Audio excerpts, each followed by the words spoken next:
Thank you very much. That it always surprises me when people clap when I'm coming up to speak. So, there's a lot to say tonight, and it's very important. So I'm going to get some of the unimportant stuff out of the way first. As you know, I'm chairman of the board of an organization called FullSteamAhead.org. And originally, and still, we formed that organization so that we could advocate for those affected by the mandates and eventually influence policy within government so that this doesn't ever happen again. Just so you know, WS Full Steam Ahead, they support me to travel down here to talk to you. So there's a lot of people that ask me every meeting we have, how can we support you? What do we do? If you want to support me, go to WSFullSteamAhead.org and support them, and it'll all come out in the wash if you can. If you can't, it's no problem. I'll pay for it out of my pocket. I really don't care because this is that important.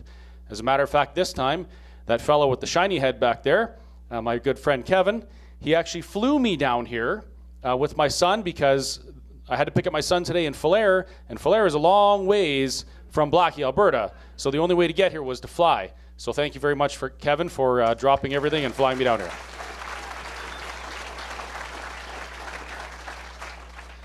Okay, now that that's over and done with, I wanted to get that done first because even though I don't know what I'm about to say to you, I think what I'm going to say at the end is going to be important and I want you to remember it.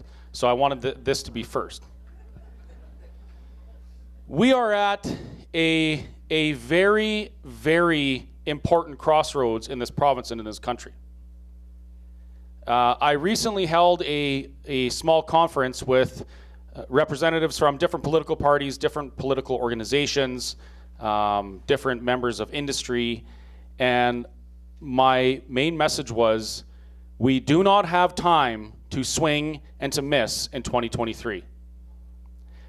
We don't have the luxury of saying, oh, we're going to build some support this year, and then we'll win a couple seats next election, and then we'll keep campaigning and we'll win the next one. We do not have that luxury. Is there anybody in this room who is okay with owning nothing and being happy? No. What are you going to do about it? In Canada, we have one weapon available to us as a society, one lawful weapon. Do you know what that is? It's your voice. You need to start using your voices. And I'm not just talking about in meetings like this. I'm talking about everywhere you go. It is time to start getting this message out there and bringing more people to this movement. Because I, for one, I will never be happy owning nothing. I will never be happy being subservient to a government and dependent on them for my own survival. That is not human nature. That is anti-human, 100%. How many people here have ever been to a TBA meeting? There's a few. So often, Mr. Parker speaks about those who are doing this to us are anti-human. And that really resonated with me. Because everything they want to do to us is literally against our human nature. They want to tax the carbon dioxide that comes out of our mouths. They want to tax the energy it costs so that we don't freeze to death in the winter. They actually want to tax our food, but not by taxing our food, by taxing the farmers and their fuel that they use to produce it. They want to tax and control every single aspect of our lives that makes us human beings. They want to control the education of our children. They want to tell us which healthcare options are appropriate for us, and damn near criminalize the use of some that are safe and effective. And I will not sit idly by while this happens. Now, the biggest question I get about the Alberta Prosperity Project is, what is this party? That's the biggest question. And I said party on purpose because that's what people think. This is not a political party. The Alberta Prosperity Project is an educational arm designed to tell you folks, to share with you the path that we have to take, that any government has to take, so that we can avoid the own nothing and be happy. That's what this is about. At the end of the day, What you folks do with the information you learn here tonight is going to make or break us. If you all go to the organizations you're involved with and you say, hey, we have become very aware that if we don't do something, if we don't work together, and we don't elect a government that has policy and governance and a platform that puts us on a path to prosperity, we are in big trouble. And a lot of you folks are going to get back from leaders in your organizations, oh, we can do it. We can do it on our own. We don't need them. Yes, you do. We all need each other. My main message throughout this whole time has been trying to tell people that you're not alone. No matter what you're feeling, no matter what you're scared of, you are not alone. There's always somebody who is in the same situation as you. And what we saw with that convoy was that millions of people across this country feel exactly the same way you do. They know there's something wrong. At first, they felt it like I did. I felt there was something wrong, but I couldn't act on it because this and this, my heart and my brain, they weren't talking to each other yet. I felt it first. And I slowly realized what was going on. And I'm talking about when they locked us down and my restaurant was closed because the government said it had to be. I knew it was wrong. I felt it was wrong. And then I realized these two started communicating, and I knew. And that's when I decided to act, to stand up. How many people here in this room felt there was something wrong before they had any idea what it was? How many of you know what's wrong now? Back then, one more question, then I'll stop making you put your hands up. Back then, when you felt it, did you think you were crazy and alone? How many people thought they were crazy and alone when they felt like that? Look around. Keep your hands up and look around. You were never alone. We could have ended this 2 years ago if we had all stood up, if we had all listened to this and talked to our neighbors and our friends and our family, but we didn't, because over the last 30 years, we have been almost conditioned to be independent, to stop doing the community thing. I mean, take small town Alberta, for instance. Towns like Blackie used to be bustling. There was community events going on all the time, and I'm sure there are some going on now, but it's nothing like it used to be 30 years ago. We used to party like it's 1999 every weekend in small towns. We went to our neighbors' houses. As a kid, I remember I could go to almost any house on my block and just walk in the front door and open the fridge and start eating the neighbor's food. And I did. And I could also walk into the neighbor's house and lip them off, and they would put me over the knee like my mom would do. But things were different back then. We communicated. We were communities. And when something was wrong, when we felt something was wrong, we went over to the neighbor's house for coffee in the morning, like everybody in the neighborhood did at my mother's house. Or we went over to, I never did because I was too young, but we went over to our friend's house for a beer in the evening. And we just talked. And we helped each other realize that what we were feeling was real. And then we put these things together, and we developed a clear path. And we started out in coffee shops and lounges, and we built governments like that. I was too young, I was never involved, but looking back at some of the people that made government in this country and in this province, that's how it went. Over coffee and over beer. Some of the best decisions ever made, and the most influential organizations. Now, I hope you noticed that there's coffee back there. And that's why. No, there's no beer.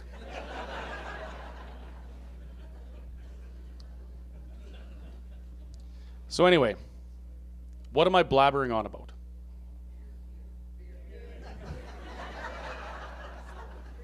Beer. It is tax too, and there's too much beer tax, and I don't think we should pay any beer tax. We should pay the same price for beer as they do in the States, because that's amazing. Anyway, getting back to this idea of community. Right now in this province, we have 4 independence-minded parties. 3 that are really independence-minded. 1 that kind of says they are, but maybe they are, maybe they're not. Who knows? And there's people in this room who are members of probably each one of those parties. Your job right now is to continue the conversation that I had with those folks last night. Was it last night? Was last night St. Patrick's Day? We stayed out really late. That's your job, to talk to those groups and tell them that we do not have time to swing and miss in 2023. And they better damn well set their egos aside and get to the table with each other and come out of a room as a unified voice on our behalf.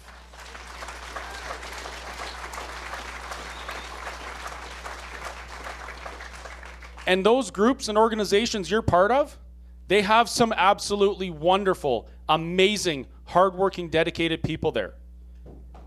And the conversation I had with him yesterday, most of those people, they have the same goals.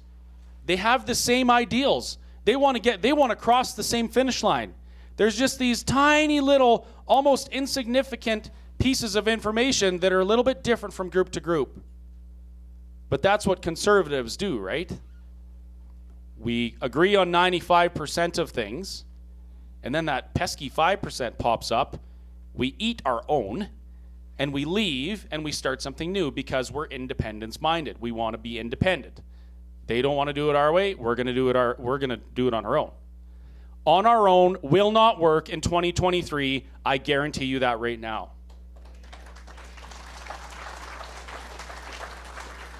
The other guarantee I have for you, and I would stake my, what do I have that's valuable? I'll stake my last beer on this. If the people agree to work together to achieve this goal in 2023, and when I say people, I mean people. I do not mean politicians or bureaucrats, I mean people. If you can agree to get past those 5% of differences and rise up and work together, you will absolutely be able to take over the government in 2023 and get on the path to independence. And we all know that's important, right? I don't think I have to convince you of that. We all know where we're headed if we stay within this federal government that's flushing us down the toilet. And on that note, I do want to say, being part of that convoy and watching Canadians unify across the country was not only heartwarming, it was heartbreaking. And I say that because I know, as Canadians, we all want the same things. We want to be healthy, safe, prosperous. And we want the same for our families. We have different ideas of how to get there, but that's what we want. And our Canadian identity that the Prime Minister says we don't have came out on that convoy. That's what being Canadian means. It means rising up and supporting each other through tribulations. That's what being Canadian is. And it was beautiful. It was amazing. It didn't matter if it was a gender, no gender, race, creed, class, whatever. Nothing mattered except that they were standing up against a common goal, which was the mandates. And it was heartbreaking because I realized that the only way to even try to save Canada from the own nothing and be happy is to stand as independent Albertans and lead by example, because the rest of Canada is watching us and they're depending on us to do something. I have people come into my restaurant from BC, from Saskatchewan, from Manitoba, and they ask me, how do we get APP in our province to save us? How do we get the Alberta Prosperity Project in British Columbia to save us? They want answers too. They are hungry for answers. They are hungry for something that gives them hope. And here's a little sidebar here, if that's the right word, I don't know. I didn't ever want to own a restaurant. I bought the restaurant because it was a great piece of real estate on a busy highway, and I thought, this is awesome, I'll have a nice investment. I lost a couple cooks. I was forced to cook, and it didn't take me very long to realize that I love feeding people. I love feeding people and watching them leave there, holding their bellies, asking me for some Tums, and telling me how great the meal was. And after what I've been through in the last year and a half, I've identified that our province and our country, the people have this hunger. They are starving for something to believe in. They are hungry for answers and for change. And I want to help feed them. I want to do everything I can to figure out solutions and work with different groups to feed that hunger that all of us have, which is to be free and free of a government interfering in our lives. So that's why I'm doing this, because from serving food in my restaurant to travel around speaking to people, trying to motivate them to stand up for themselves and support each other, serving people in that manner is extremely fulfilling, and it's more fulfilling than anything else I've done in my life. With that said, I would encourage anyone in this room to try that. Don't be scared. I was scared. I was terrified. I don't speak in front of people. I certainly didn't want to be on the news. I mean, I'm getting fatter every day, and people are noticing. Yeah. But when you stand up for your friends and neighbors, and you act in servitude out of compassion for your fellow men and your fellow women, it feels amazing. More than anything else, likely more than anything else you'll ever experience.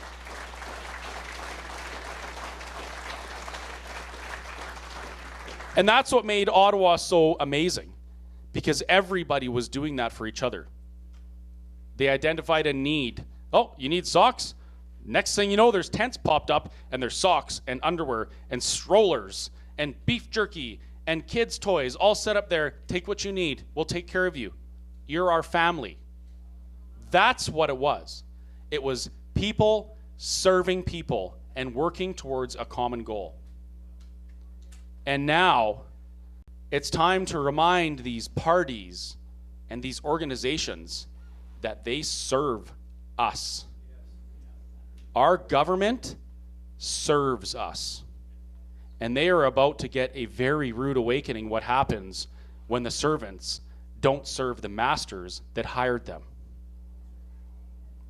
Do not let anybody tell you... Sorry, I interrupted your clapping. Do not let anybody tell you to fear the NDP. Do this or you're going to get an NDP government. Bullshit. Bull poop. That is not true. Don't let anybody make you act out of fear. You have to support the UCP, otherwise you'll get the NDP. Do you want to know why? I'll give you one reason. It's people. The UCP right now has more members that hate them within their party than members that support them. What happens if all those members stand up and say, yeah, we don't like this anymore. We don't like how this machine keeps us in servitude and keeps tyrants in power. So we're going to change the bylaws. We're going to change the party name. We're going to fire all the bureaucrats. We're going to change all the CA boards. What happens when the people stand up and drive their trucks to Ottawa? Stuff happens when the people stand up, and it almost doesn't matter where, like what ends of the earth you stand in. If you stand together for something, the world changes, and it changes for you. So we're past the time of sitting there saying, oh, you know, that Trudeau, he's really got to go. Like, you know, he doesn't do anything good for the country. He's a communist. You hear Castro's his dad? We're past that time. Everybody knows that. Everybody knows that they want to... Yeah. Yes. Everybody knows we have problems in our province. They know we have problems in our country. They know that we don't have representation in the East and we will never get a fair shake in Canada. People know that. It's time to stop talking, and it's time to start acting. So I'm going to ask you all a question right now. How many people in this room, when they leave here, are going to start talking to their friends, their neighbors, and their family? They're going to start talking to the people who are involved in political organizations in their area, and they are going to demand that they start serving us and working together as one in order to get us past the finish line. Please stand.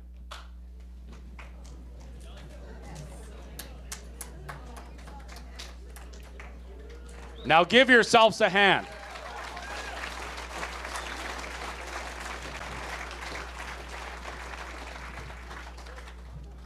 Now I have a warning for you. I have a photographic memory. It might only be for about 15 seconds, but I will remember those of you that stood up. I know it was all of you.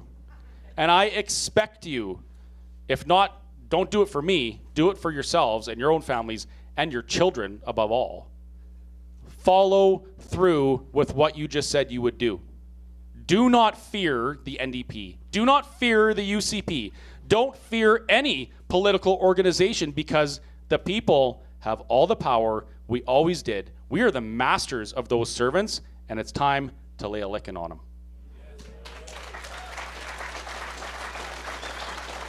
Figuratively, no violence, a figurative licking.